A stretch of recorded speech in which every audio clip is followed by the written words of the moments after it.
Let's see if everything's working. Check, check, check. All right, cool. I think we're good. Think we are good. Uh-oh. Keyboard's acting up. There we go.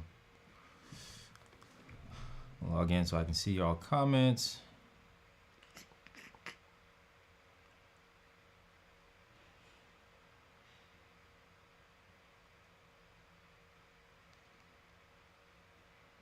Oh, is this working?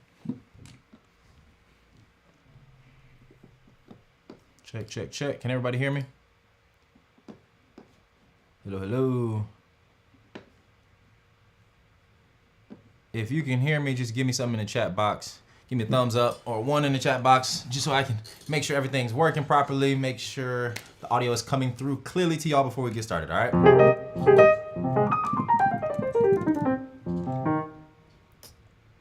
Let's see here. Great, great, great. All right, let's do this. It's been a while since I've gotten on live with everybody. So thank you for everyone who's came out today, for everybody who's on so far. And I'm just gonna make sure I can see you all's comments on my end. So give me a second here and then we will get started, all right?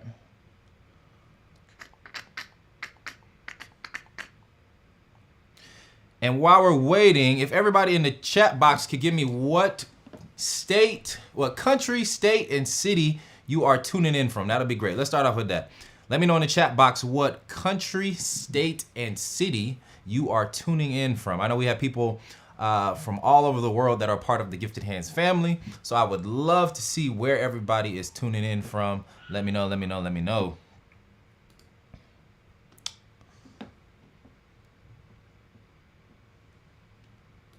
Uh-oh.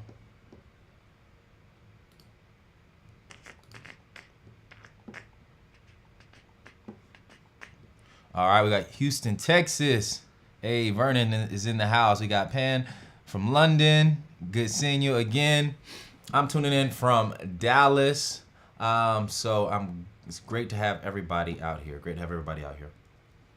I'm just gonna need to actually adjust a couple more settings for this, y'all. So just stick with me. Like I said, it's been a while since we've done a live, all right?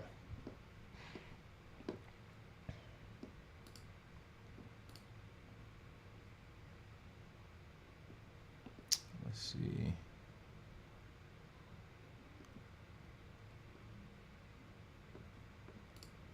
All right. I think we're good. Cool, cool, cool. All right. So let's get started. Today we are talking about 3 missing skills that are keeping you from becoming a high earning musician. All right. So if you're a musician, if you love music, who doesn't love, if you love music, why wouldn't you love getting paid to play music or to write music, to compose music, right? If you're a musician and you enjoy playing, performing, composing, it's just an added benefit if you can get paid to do the thing that you love, right? So today we're gonna be talking about 3 things that a lot of musicians are missing that are keeping them from becoming full-time musicians or making a part-time income at least from their craft, all right? So how many of y'all, let me know in the chat box, how many of y'all actually want to make money as a musician?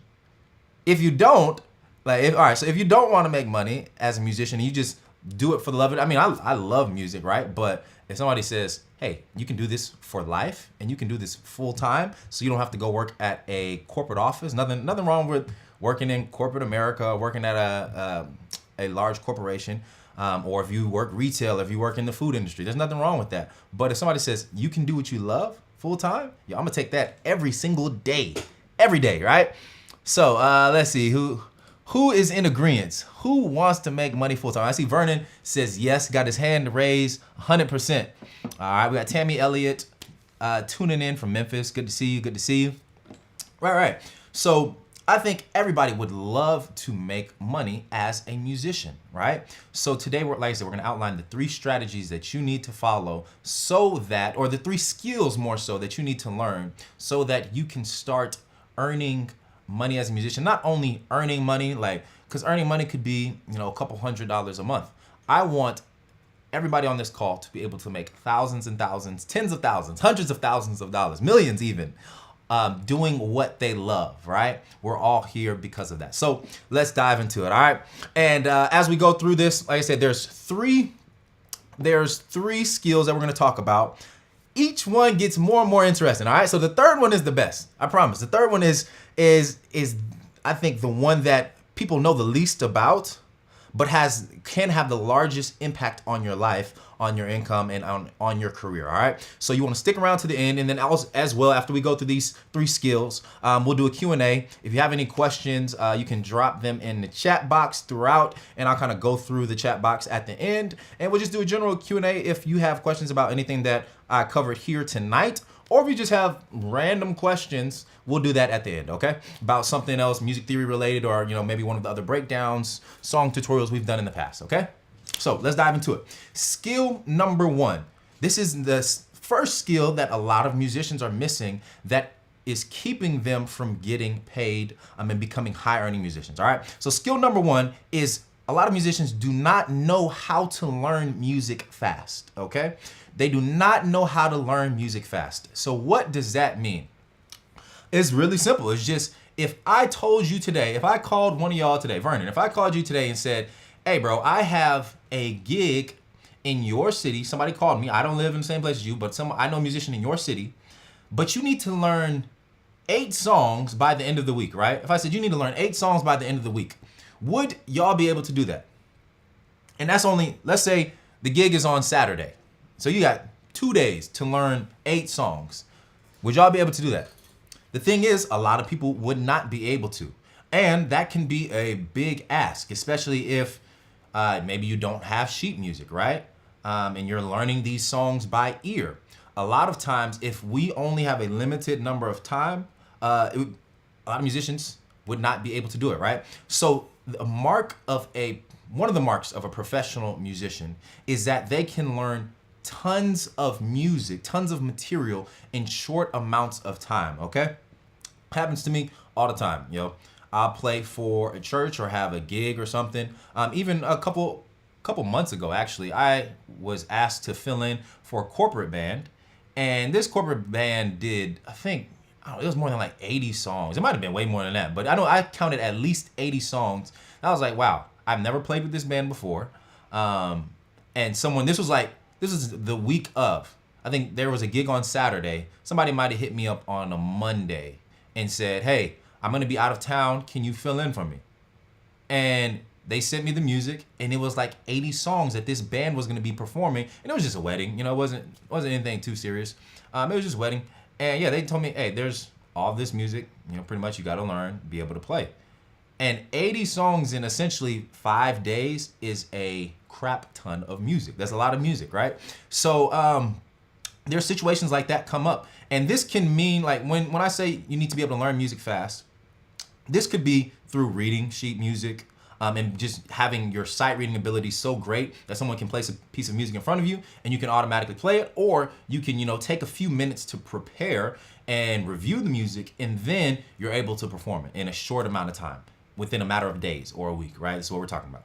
Or someone sends you music in the gospel Christian realm, right? They send you an X amount of songs, 5 songs, 6 songs, and you might only have a day to learn them. So within being able to learn music fast, there's certain ways that you can go about, or certain things that you can learn that's going to help you learn music faster. So let's talk about some of those things. So first thing, if you want to improve the speed at which you can learn songs and learn music, you need to understand music theory. Especially if we're talking about, I'm gonna specifically talk about people that are gonna be learning songs by ear, okay? So this is for the ear folks, ear trained folks, all right? You need to understand theory. If you don't have sheet music and someone's giving you songs to learn, you need to understand how songs are created. You need to understand how music is formulated and put together, right? So the more you understand theory, and when I say theory, essentially what I'm talking about is understanding patterns and chord progressions, understanding 2-5-1s, understanding 7-3-6s, understanding walk-ups and walk-downs, and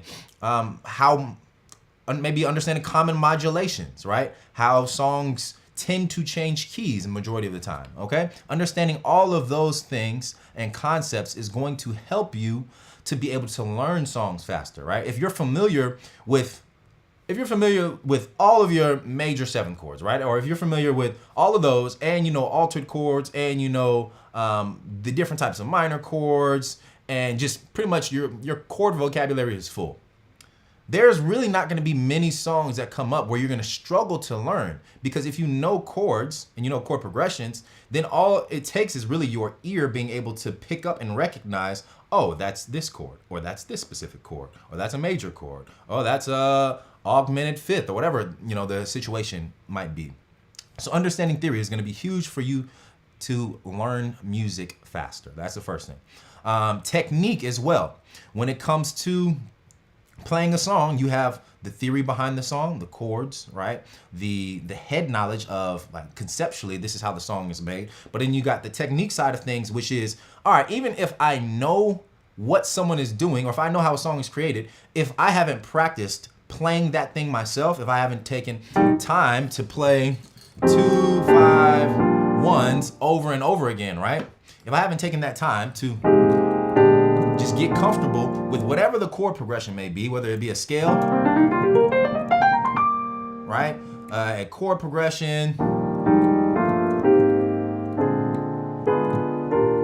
whatever it is, you have to practice. You have to constantly repeat things over and over again for it to actually become a skill that you've mastered, right? So if you already have great technique, if you can already play common chord progressions, if you can play scales up and down the piano, or common patterns, then when it comes to learning songs, most of the time you're not actually how do I say it?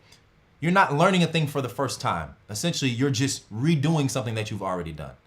And so once you get to a certain level of just musicianship, most of the time when you're learning songs, quote unquote, you're just putting the pieces together that you already know. All right. And then a couple other things that are going to help you learn songs faster is going to be building your muscle memory, which essentially is the same thing or very similar to technique. That's what you do when you're practicing technique, is you're building your muscle memory, right? So if there's a song out there, I posted a clip of Total Praise earlier today on Instagram, so that's just what comes to mind, right? But if there's a song out there that has na, na, na, na,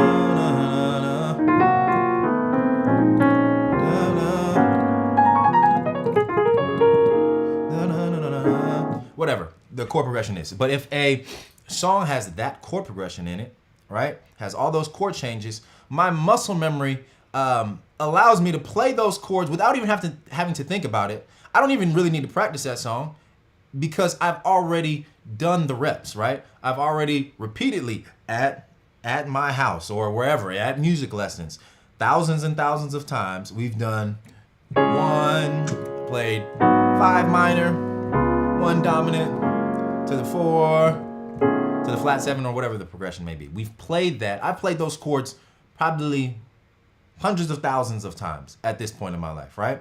So I'm not having to spend 3 hours, 5 hours, 6 hours practicing this over and over again when someone calls me to play a gig, because I've already done that, right?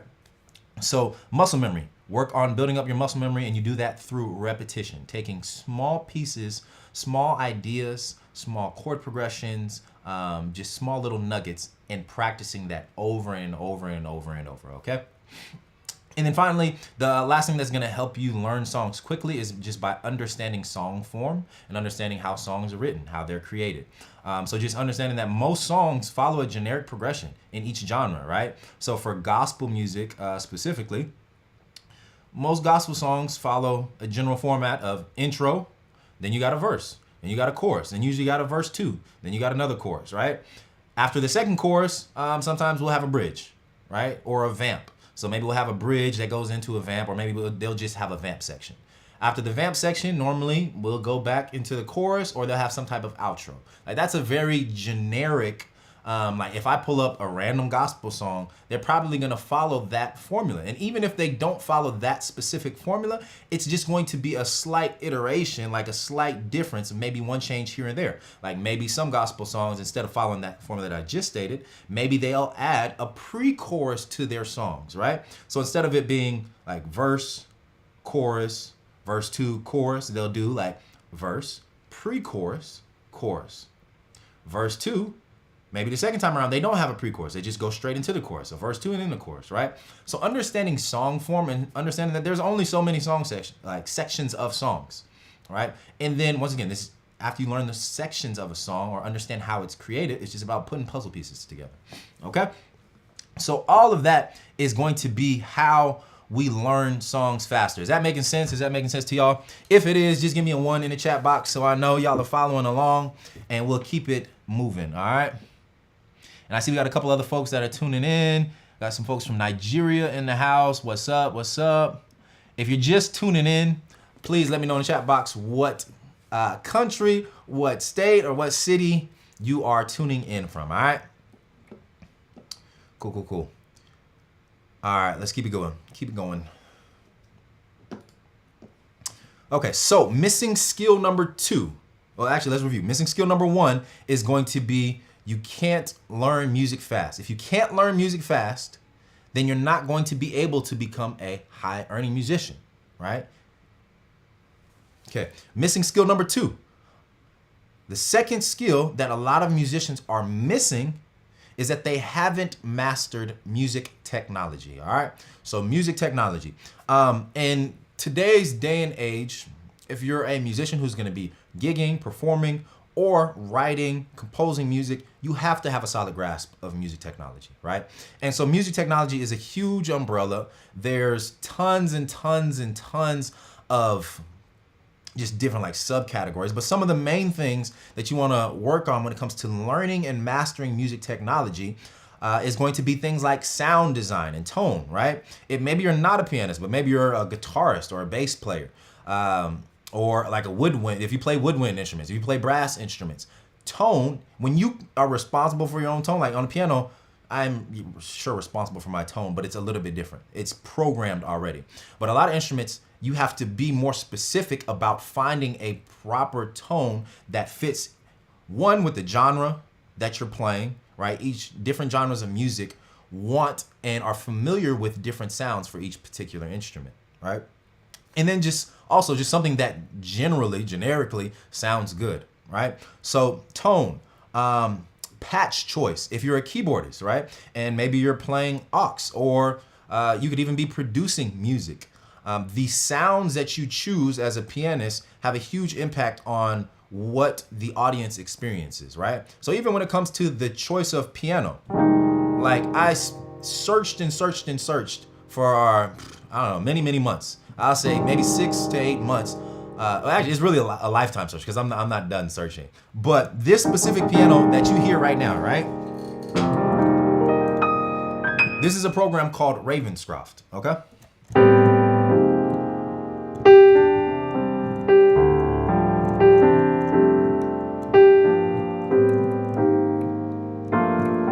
Yeah, so this piano patch that I'm using right now is called Ravenscroft.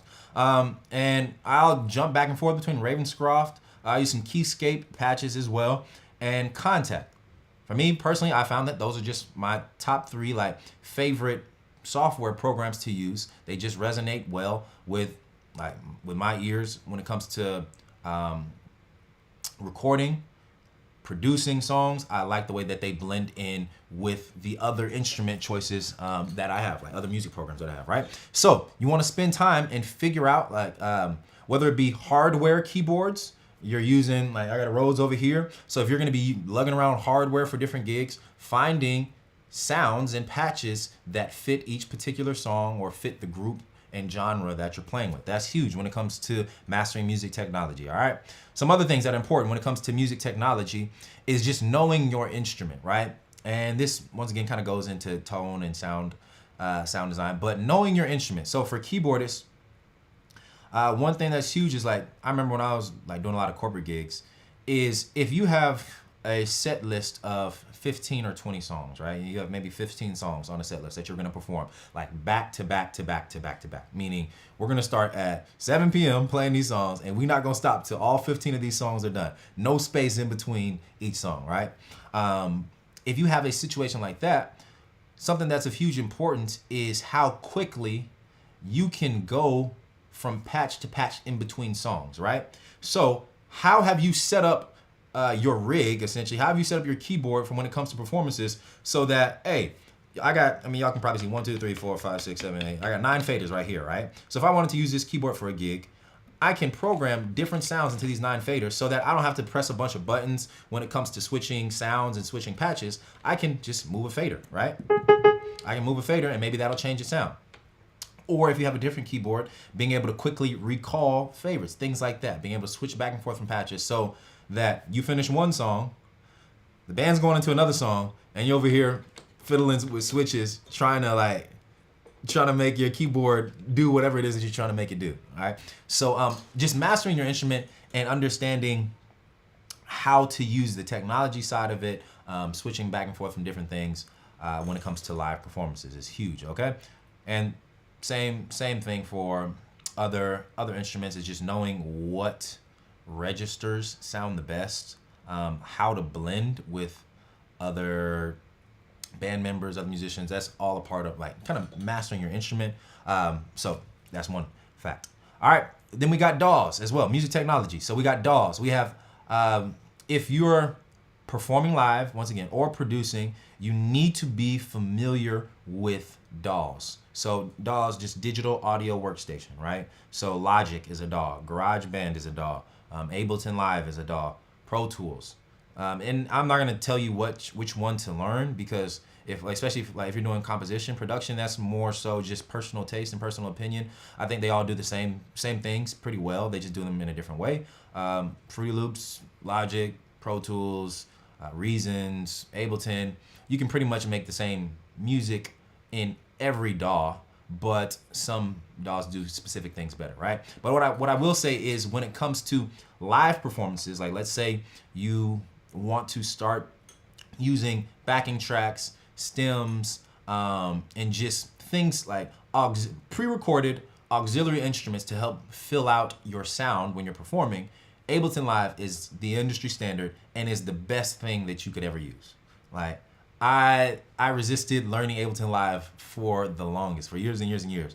But like within the last couple of years, I started to use it very heavy, and I understand why it's the standard. It's just like the way you can integrate it with other technology like lights, LED walls, the way you can automate things, just the versatility and really like the functionality of it when it comes to live performance cannot be beaten, right? I've pretty much been using Logic my whole musical life.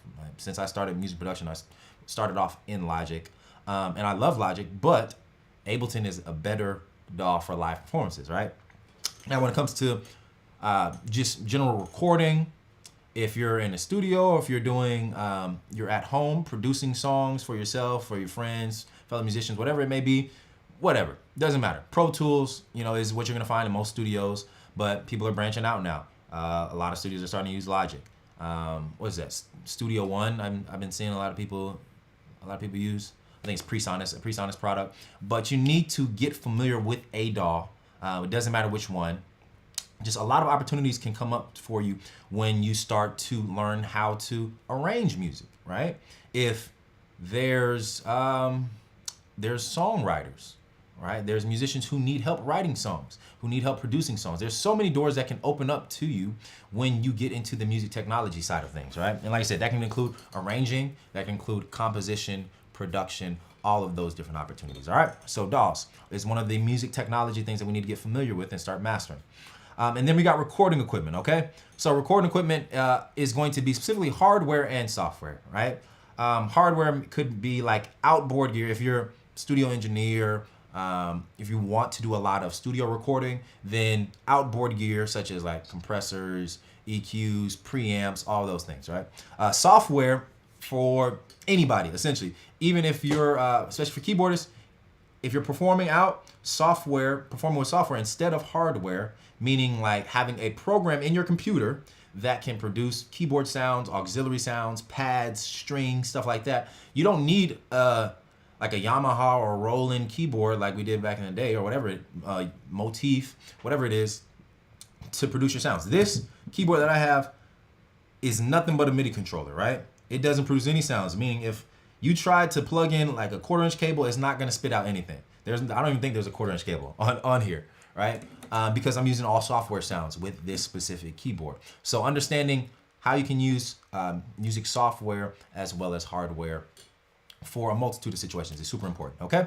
So that's it for number 2. So we got missing skill number 1 is a lot of musicians can't learn music fast. Learn how to learn, okay? Learn how to learn music fast.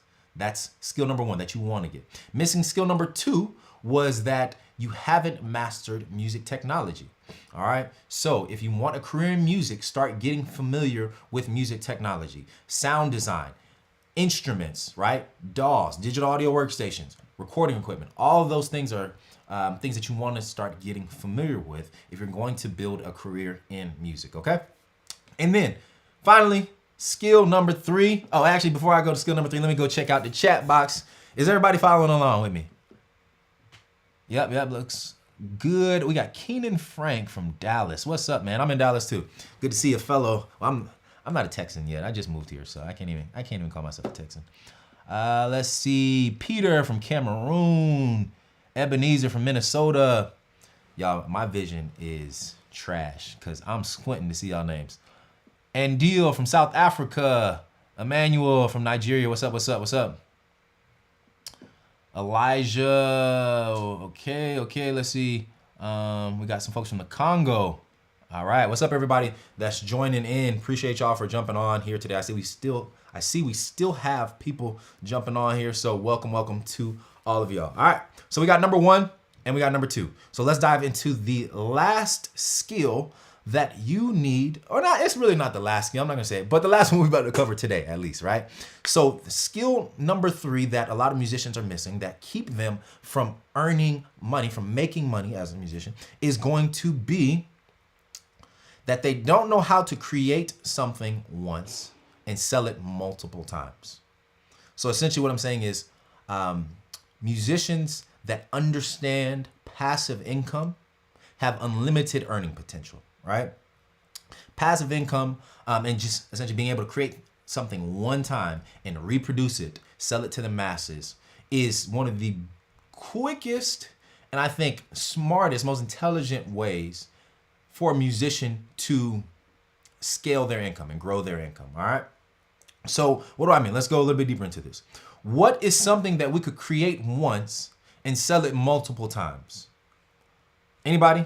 I'm gonna give some time. What's something, let me know in the chat box. What's something that you can create once as a musician and sell multiple times so that you can scale your income up? Let me know in the chat box.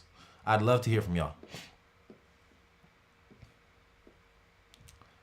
Let me know. We still got folks tuning in. What's up, everybody that's jumping on new? Okay, so Hannah said a tutorial video. Yep, that's a good one. Definitely. Loops, yep. And Dil said loops. What else? Course, yep. Anybody else? Let's get one more. Production of a song. Exactly. There we go. Yep. M. Thomas said production of a song. That's great. So exactly. Those are some really great options. And yeah, so singles, a song, literally, like that's going to be probably the most prevalent in the music industry is music.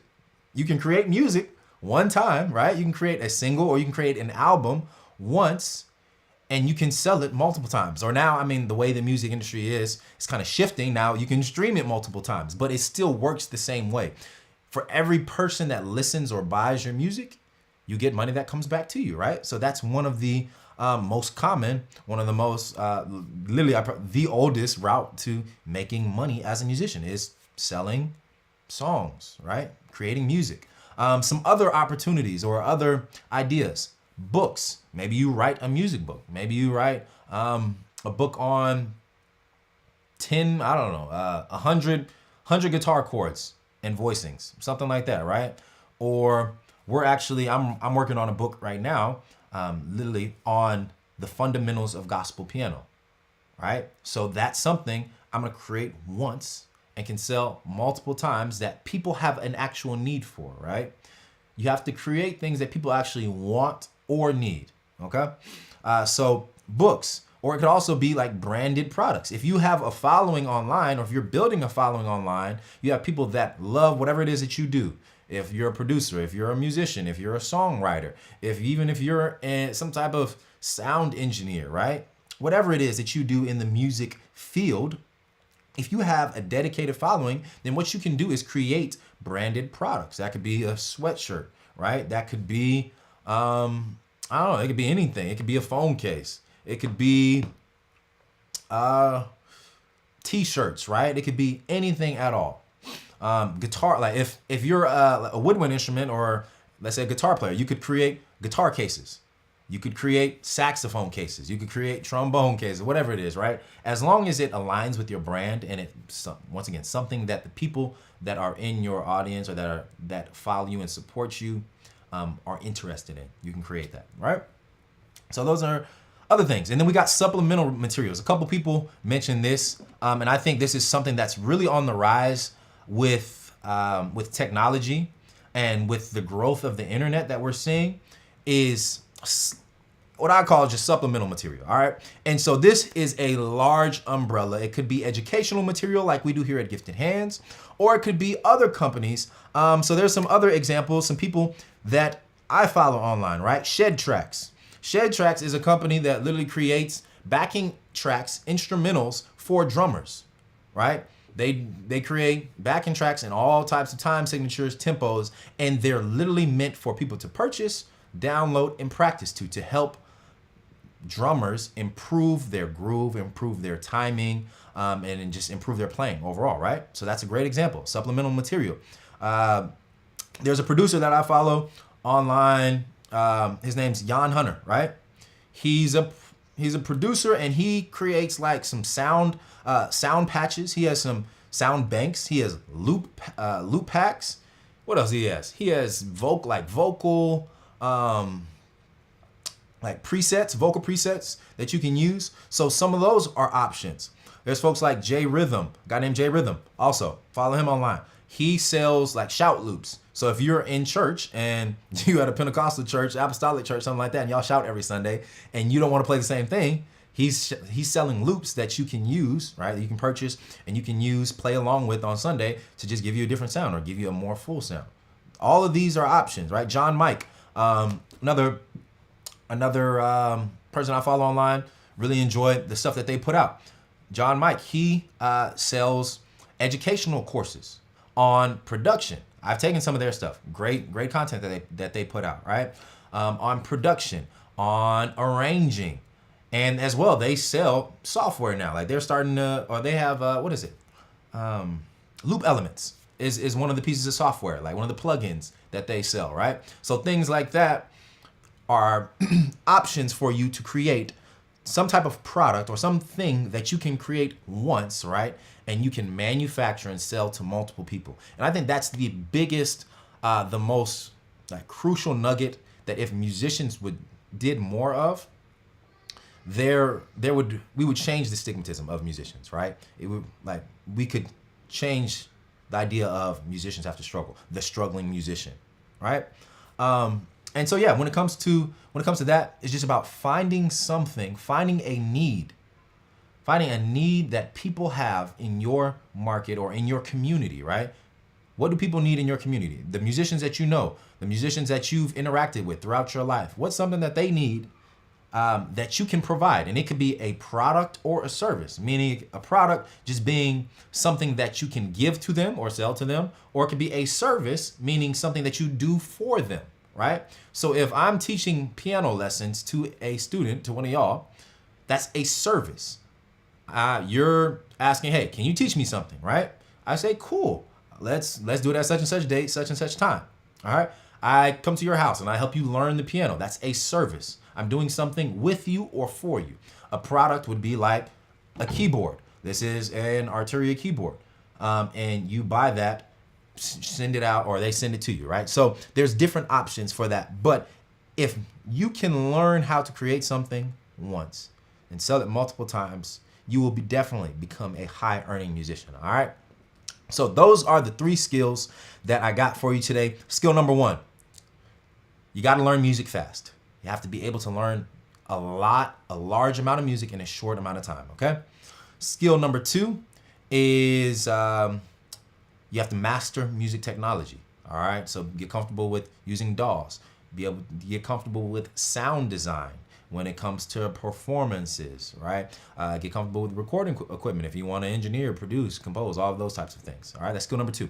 And then skill number 3 is going to be learn how to create something once, create a product or a service once, and then be able to sell it multiple times to different people, okay? So those are the 3 skills. And then pretty much before we kind of go off to the Q&A, there's a couple things that I want to talk about. So what I've seen that with these 3 skills and other things as well that musicians need to become high earning to make a lot of money as musicians is that a lot of musicians either haven't been exposed to these things. So some of the things that I've talked about tonight, a lot of musicians haven't been exposed to them, meaning they've never heard this stuff, or they've heard it, but they've never been in an environment to actually learn how to do it, right? Or 2, musicians know what the heck they need to do. They've been in an environment to where they see other musicians doing these things. They see other musicians with these skills, but they're just not dedicated enough to sit down and learn it themselves or improve and hone their skills, right? So if you fall into the first category and it's just an exposure thing, maybe you're like, yeah, I really want to be a musician full time. I love playing music. I love writing music. I love composing music. And this is what I want to do for the rest of my life. But I just am not familiar with a lot of the things that you just talked about today, Elijah, right? Maybe you fall into that category and you're like, man, I feel like if I really learn these things and get good at the things that you've talked about today, this music thing could be a real outlet. Like this could, instead of it being a dream, this could be a path that I'm on, right? I could be on my way to becoming a full-time musician if I just get the proper exposure. I feel like most musicians fall into that category. A few musicians, y'all just lazy out here. Y'all don't want to do nothing. But most musicians that I've met, it's an exposure problem, right? An exposure problem and just a learning problem, meaning they don't have anybody to teach them. So that is exactly why I've created the 6-figure musician program. All right, so 6-figure musician program. I just wanted to give y'all some quick information. We're starting this 6-figure musician program. We have a new cohort on July 12th, which is in about a week and a half. And the 6-figure musician program is an 8-week program that's geared at just teaching musicians the skills that they need in order to make a living full-time as a musician, right? So that they can scale their income up to 6 figures. So a lot of the things that we talked about when it comes to learning music fast and understanding what theory do I need to learn? What technique do I need to work on? How do I build my muscle memory? Song form, this is stuff that I'm not super familiar with. Like, we know the terms. I've heard the terms, I've heard people talk about it, but I'm just not super comfortable with it. Things like that. When it comes to music technology, using DAWs, understanding sound design, right? Understanding music production and composition secrets, all of those things. And even building passive income systems, building active income systems.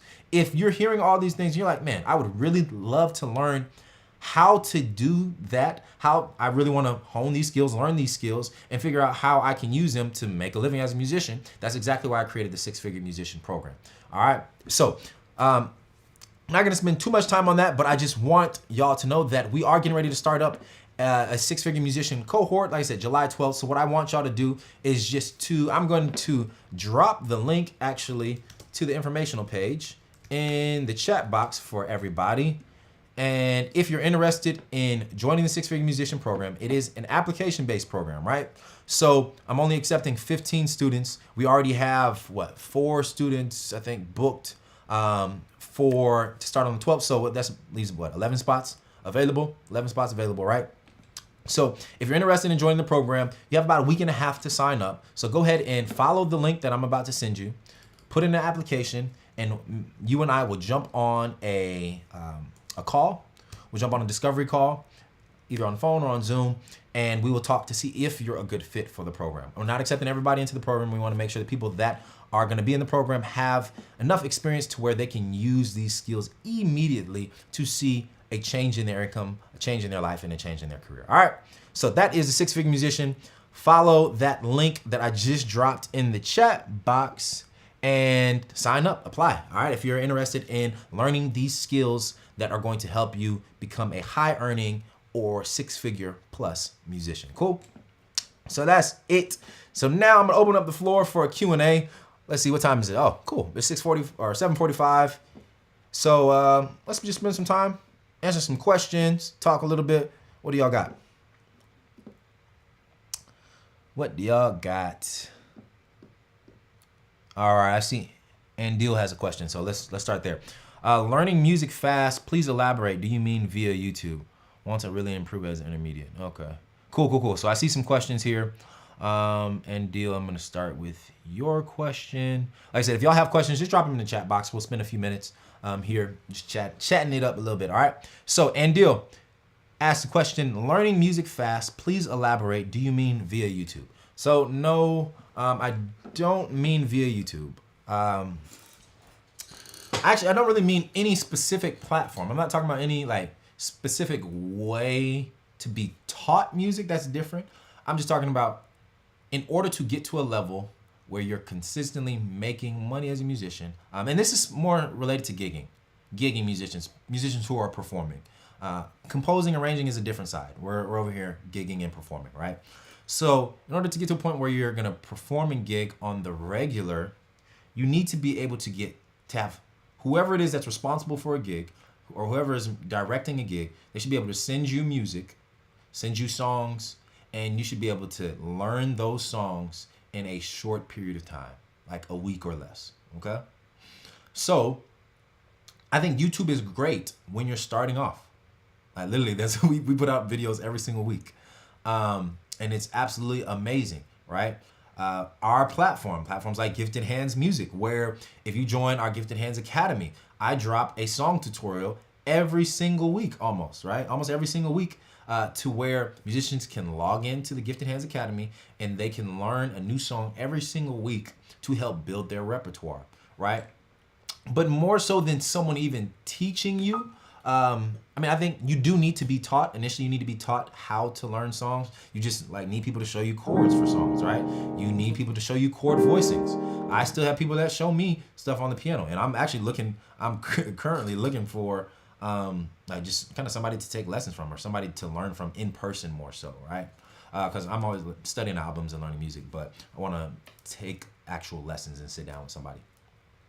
But you start off learning songs from other people, I think, right? You start off learning the fundamentals, theory, technique, songs. You start off learning the core concepts from someone.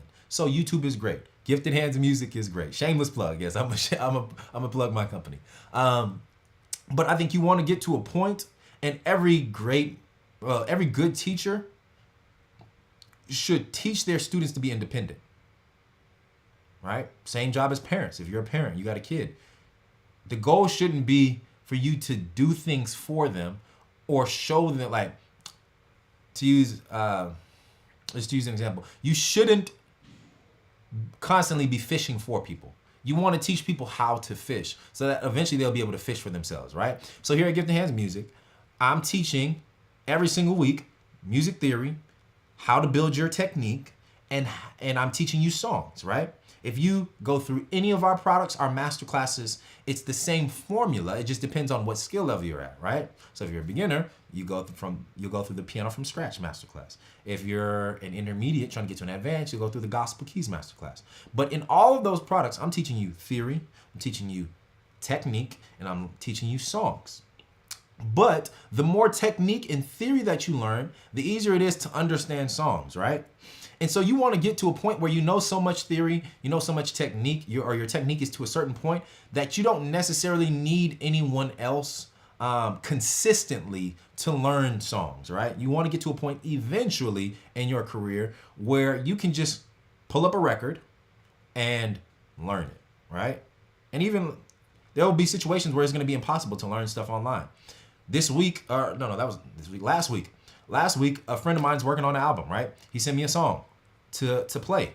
This is a song that is not out for the public. This is something that he's working on. And he said, yo, can you play keys on this record for me, right? I can't go and pull up a YouTube video to learn his song because the song's not out. Nobody's covered it. And once again, there's not YouTube videos for every single song out there. So it can only take you so far. You need to learn fundamentals, meaning theory and technique, that are going to help you to independently learn songs on your own.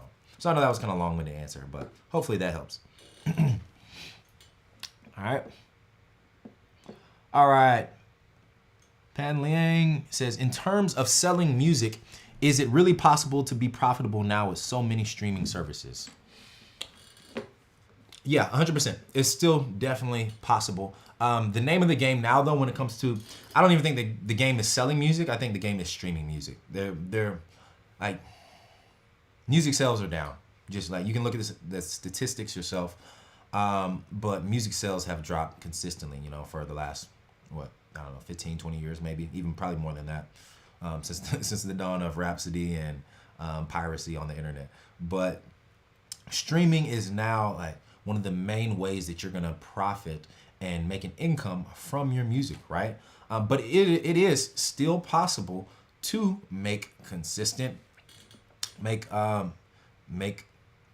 profits, make consistent money from music, from selling your music, or AKA streaming your music. And I just kind of patch those into the same category now. Selling, streaming, it's all under one umbrella.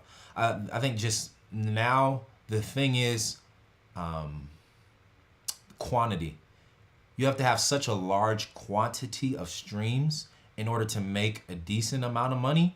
I think it's like, so for Spotify, I believe, I think it's every million streams you get $4,000, somewhere around there. So so you have one song, right? And if your one song has 1 million streams, you've made about $4,000 on Spotify. I think Spotify is the lowest out of all streaming platforms when it comes to the amount of money that they pay per stream. But like, let's just use that as the standard. If I want to make a living solely off of streaming, right? Solely off of my own music. I don't want to play a single gig. I don't want to, I don't want to write a song for anybody else, right? I don't want to produce anybody else's music. You're at home and you just want to write your own music and you want to release your own music, and that's it, right? If you can live off of $4,000 a month, then you need 1 million streams a month, right? So you need 12 million streams a year, and you made what? 12 and 4, 48,000. So if you get 12 million streams a year, you've made $48,000, which is okay. It's cool. It's decent, right? Now, if you want to make more money than that, then just do the math, right? Every 1 million streams, you get $4,000. So if you're trying to make 6 figures a year, right? 6 figures a year. $100,000 a year is about $8,334 a month, right? So you're trying to make $8,334 a month. That means you need about 2.5 million streams. We'll just say 2.5 million streams, somewhere around there, right? Probably a little less, but somewhere around 2 million and some change streams. So it is possible, but it's just you need such a large quantity of streams to get there, right? And then that's also if I'm not gonna get too much into the weeds, but like a caveat to that is that's if you're composing. That means if you're writing your own lyrics, and that's if you're writing your own music, because music publishing is two sides, right? You have the music side and you have the lyric side. So when it comes to a song being streamed and getting paid for those streams, if I write a song, let's say, same example, we have a song that's on Spotify, got 1 million streams this month, so we made $4,000. But if I didn't write the music and the lyrics, let's say I wrote the music and someone else over here wrote the lyrics, then we have to split that $4,000 down the middle, because 50% of your song is the music, is the composition side. 50% of it is the lyrical side, right? So there's a lot of factors to take into play, but it is still possible. 100%. Hope that answers your question. All right, let's see. Isaac from Ghana, what's going on? So we got a couple more questions. We got about 9 more minutes, okay? So Vernon asks, so for someone who knows some songs and scales and some theory, you still recommend piano from scratch or a different part of the course? Some songs and scales and some theory. So Vernon, good question. I like the question. Do you know all of your major and minor scales, all of your diatonic chords, and basic chord progressions, 2-5-1s, like basic diatonic chord progressions. So 2-5-1s, 7-3-6s, things like that. If you know all of that in all 12 keys, then I would say you don't necessarily need piano from scratch. Then you can go into Gospel Keys Masterclass, which expounds on those things. But if you don't know all of your major scales, if you don't know all of your minor scales, if you don't know all of your diatonic chords, and these are in all 12 keys, right? If you don't know all your diatonic chords, if you can't play the cycle of fifths, if you're unfamiliar with reading sheet music, right? And if you don't know at least 30 songs, then you fall into the category of piano from scratch. If you've accomplished all that, then I would go into Gospel Keys Masterclass for skill stuff. Okay. All right, let's see. Hannah says, I'm in a weird zone between being intermediate and advanced. My ear being underdeveloped is severely holding me back. I learn songs quickly with watching someone play, but I struggle to learn by ear. Yeah. So I understand completely what you're saying, Hannah. And I think that's ear training within itself is a huge skill that everybody should work on. Every musician should work on. If you go to university for music, you go to college for music, there's ear training classes, right? So a lot of times, I'm gonna speak from experience because I started off classically trained on piano. I started off only reading sheet music. I didn't play anything by ear till, I don't know, like I was playing for at least probably 5 or 6, 7 years, somewhere around there, before I even attempted playing a song by ear, and then I was trash still for 10 years after that. It probably took me 15 years of playing the piano to get halfway decent at playing by ear, right? So depending on what your background is, I know a lot of times when people come from a classical trained background, and when you learn theory, like I learned theory from the time I started playing piano, and I learned how to read sheet music, but I did not understand how to apply the theory to my ear, into what I was listening to, right? So yeah, I think ear training is huge when it comes to being able to pick stuff up and being able to learn songs quickly, especially if you don't have sheet music. So yeah, if you're struggling to learn songs by yourself, then you just got to train your ear. Simply put, and so there's a couple different ways that you can train your ear. Check out Gifted Hands Academy. I have a whole series on ear training. We have ear training exercises that you can go through, where every single day you can go through one of these exercises and it will help improve your ear, right? But for today, here's a couple different ways that you can train your ear, all right? So I start off with single note recognition for ear training. When you are listening to music, or if you're listening to somebody play an instrument, you should be able to hear one individual note. If I hit that note, and let's imagine that we don't have a digital piano readout in front of us, but if I hit that note, you should be able to say, what note is that? That sounds like a C. And not that you necessarily even need to be able to call it out like you have perfect pitch or relative pitch, but at least you should be able to sit down on your instrument. If I say,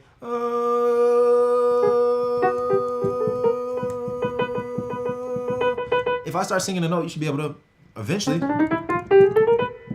pick it out. Pick the note out.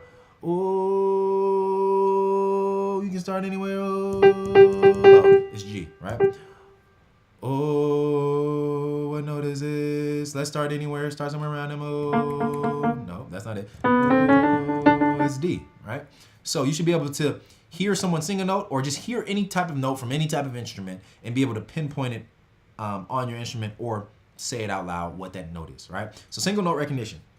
From there, you can build up and go to melody recognition, which is just a string of notes, right? A melody. Being able to hear a melody and then be able to regurgitate it or play it back, right? So melody is just a string of notes. So if I hear da da da da, da, so first of all, what note are we starting on? Da da da da, da da da da. I should be able to just play that back, right? Or da da da da da da da da da. So we're starting on Z. Da da da da da da. That's a melody. Da da da da da da da da da da. So da da da da da. So that's the melody I just sang, right? So being able to hear someone play something, or maybe you hear somebody play. You hear that? You should be able to play it back. So that's melody recognition. You got that. And then from there, we can go to interval recognition. So intervals is just the space or the distance between two notes. You should be able to hear a major third. You should be able to hear a perfect fifth, minor seventh, major seventh, tritones, right? Minor sixth. All of those different intervals you should be able to hear and be able to recognize.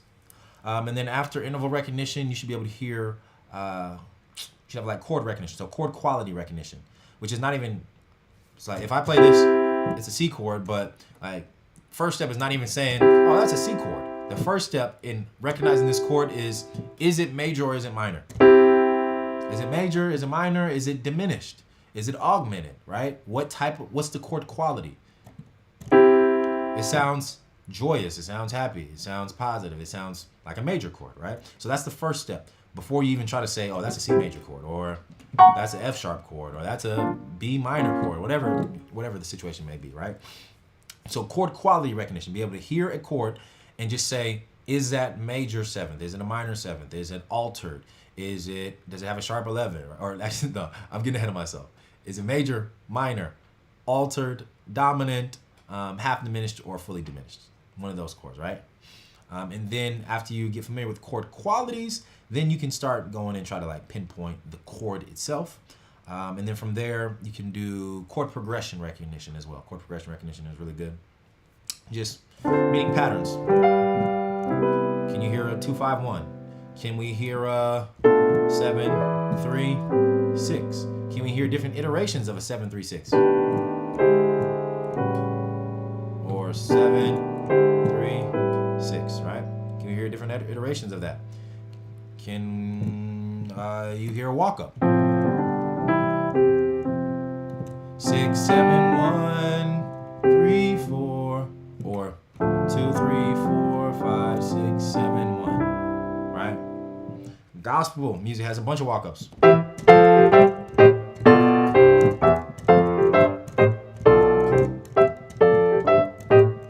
As soon as I hear that in the song, I don't even have to think. I already know what it is.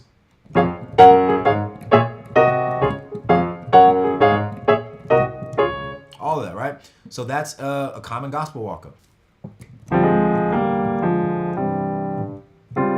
So being able to hear familiar and like common and popular chord progressions as well is something that you can do to help train your ear. But just take it step by step. Like I said, check out the Gift of Hands Academy. Hannah. Check out Gift of Hands Academy. We have a lot of ear training exercises and lessons just on helping you improve your ear in the academy. So that's something that'll really help you. Okay. All right, one more question. Anybody else got a question? I'll take one more, and then we'll call it a day. I've been classically trained, only sight reading too, for 10 years as well. Thank you so much. I really appreciate the detailed response. I need to know about it. Hey, yep. I know the struggle, Hannah. I 100% understand the struggle, yo. I felt so trash going from classical to like gospel, just cause I don't know, it's weird. Especially, because even though like I was classically trained, even when I was playing in church, because I grew up in a pretty big Baptist church in California, and even like, because I probably started at 6 or 7 playing with like the youth choir at my church and all that good stuff. And I still would be trying to find sheet music, because I wasn't playing for a full service. Like we had too many musicians at my church. And I don't know, it was just a weird atmosphere. They didn't want kids playing on the instruments like that. They didn't even let kids play for service. It was too serious and uptight. So I wasn't ever playing for like a full service until like my teenage years. Like my parents started a church, are pastors now.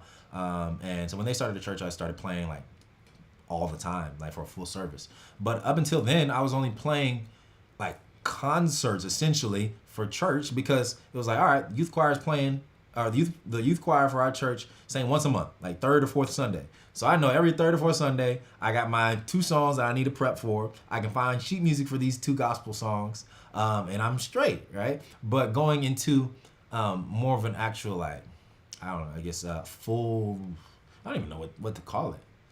It's just being a more of a staple musician in a ministry and in a church. It was completely different. Trying to pick up songs on the spot, trying to play talk music, trying to back up preachers. There's just so many different facets to it that require your ear that it's a whole different ballgame. So I get the struggle. All right, I don't see any more questions. Cool. If there's nobody else, we'll call it a night, y'all. I appreciate everybody for coming out. Once again, I'll say it. I say it again. I say it once. I say it twice. If you are interested in becoming a full-time musician, if you're interested in making a living as a musician, right?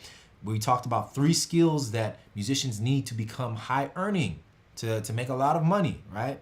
To be comfortable, to live a comfortable life, to support their families. If you want to be one of those musicians who does what they love as a career, please, please, please check out the Six Figure Musician Program. We're starting July 12th. All right. And I'm going to teach you exactly what you need to know to be able to make a living as a musician. All right. So I want every musician who has that desire in their heart to take opportunity to go through this program, essentially. Right.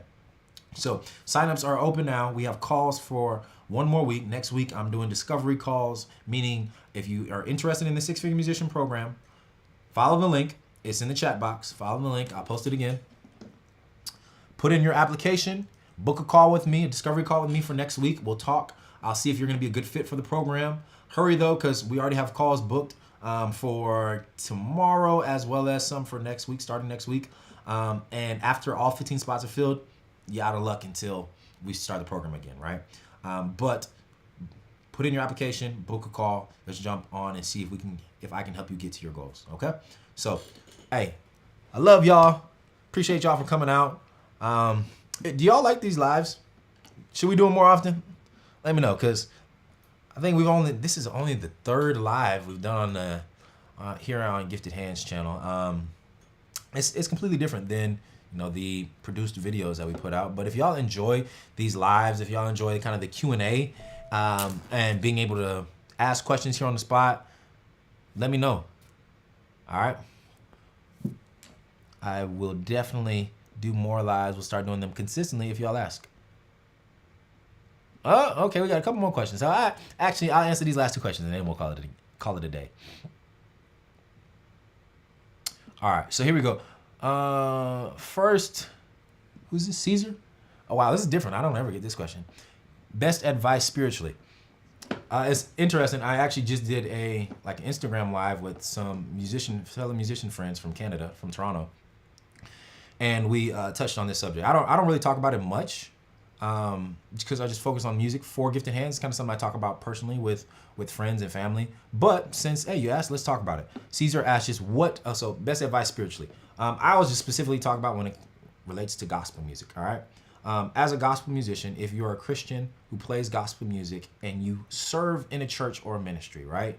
If you play gospel music and you're playing on a stage, in someone's pulpit, you're playing to a congregation, you are a part of praise and worship, I think it's essential that you have a relationship with God. It's essential that you have a solid spiritual walk. And I am by no means perfect. I am working on my spiritual walk as well, right? But I'm not a Bible teacher. I would just say something that every Christian should have is prayer time with God daily, study time, studying the Bible, studying scripture every single day, and then being in a community of people that are like-minded, right? So being a part of a church or having church family, having people surrounding you in your community, not necessarily geographical community, but just the people that are in your network, the people that you know, family and friends, right?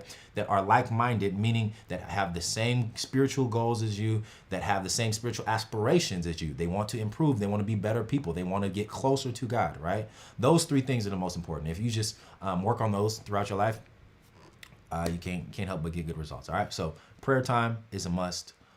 Time to study God's word is a must, and community is a must. All right, that's my spiritual advice for today. From Bishop Elijah. That is the word for the day. All right, and then Robert Hobson. Robert said, "Can you explain a 3-6-2-5-1 right hand full? I know the bass line, but I need the left sound full." All right. So Robert said, "Can you explain the 36251?" And Caesar, no problem, man. So 36251. Okay. This is the last one. I know I said this a couple times, but this is really the last one. All right. So I'll do it in C. 3, 6, 2, 5, 1. That's diatonic, right? That is the basic way to play it. I'm following diatonic harmony. So if we're following diatonic harmony, 3 is minor, 6 is minor, 2, whoops, now let me play them separate. 3, 6, minor, 2 is minor, your 5 is dominant, 1 is major, right? But what happens is, especially in gospel and jazz, we change the harmony, right? So we're not playing things diatonically. So like something that's popular in gospel is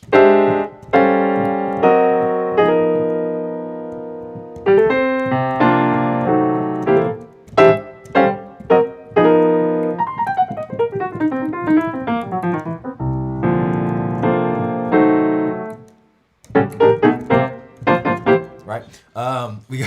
We got a chord progression like that. So that's 3, 6, 2, 5, 1. And then you can get churchy. But yeah, so that's also a 3-6-2-5-1, right? That's a 3-6-2-5-1 progression. But the thing is, all of those chords now, we switched them. Instead of playing them diatonically, I played them as all dominant chords. And not just basic dominant chords, because these are basic dominant chords. 2, 5, 1. Oh, wait, no, I'm tripping. 3, 6, 2, 5. There we go. Those are dominant chords. But those are basic dominant chords, right?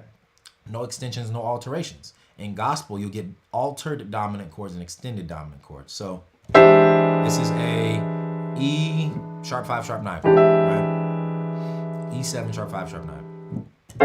This is an A. So this was a 3 chord. And here's a 6 chord, sharp 5 sharp 9. So A7 sharp 5 sharp 9, right? A dominant. And then we got the 2 chord. This is dominant as well. This is a sharp 5 flat 9. Then we got, or let's stay here. We got our 5 chord, sharp 5, sharp 9 as well.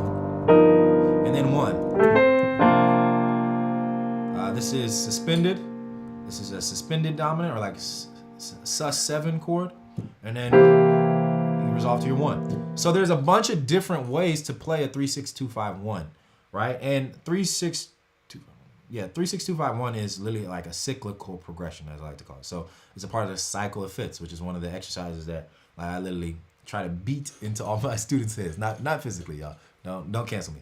But it's just something that like I have to iterate thousands and thousands of times every single year, because I feel like this is literally one of the most important exercises to play in gospel music. It's one of the most common progressions in gospel, and if you can get comfortable with playing 3, 6, 2, 5, 1, or if you can get comfortable with playing 2, 5, 1, 4, 7, 3, 6, 2, 5, 1, right? There's a bunch of different iterations, ways to play it, but if you can get comfortable with that progression, man, there's so many possibilities and so many applications for that, for that progression. It's limitless.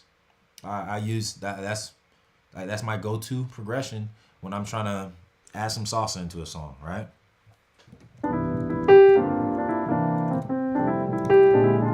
But yeah, so 3-6-2-5-1 is just your you can start off following diatonic chords, and then it's hard to to not, I don't know, it's just a complex topic because there's so many different ways to approach 3-6-2-5-1. It's not complicated to understand, but it's just a lot of different ways to approach it. But start off diatonically, 3, 6, 2, 5, 1, and then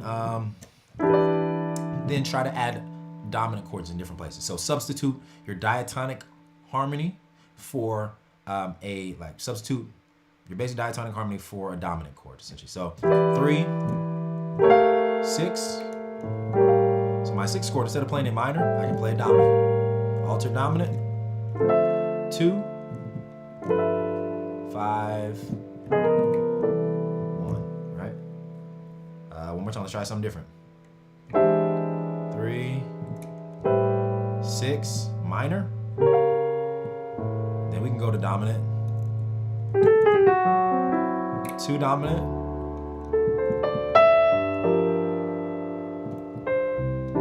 To the 1. So there's a bunch of different ways. You can go 3. We can do like 3. That's half diminished.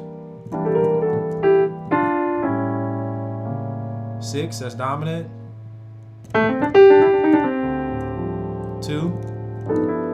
5. 2. That's minor. My bad. 5. That's dominant. 1. But yeah, a bunch of different options to play a 3, 6, 2, 5, 1 progression. All right, hopefully that helped a little bit. That's a great topic though, Robert. Appreciate you for sending in that question. Might have to drop a video. All right, here pretty soon on that. All right, so that's it. We're out of here. We are out of here. I appreciate everybody for coming out. Make sure you check out Six Figure Musician Program. We're starting in a week and a half. Don't miss it. Put in your application tonight. Don't waste no time. Book your call tonight. I'd love to talk with you and see how we can help you reach your goals, your income goals, and your skill goals as a musician. All right. So I love y'all. Everybody have a safe weekend. It's going to be the 4th of July on Monday, right? So a lot of people might be having extended weekends. So y'all have fun. Don't have too much fun though. All right. Peace out.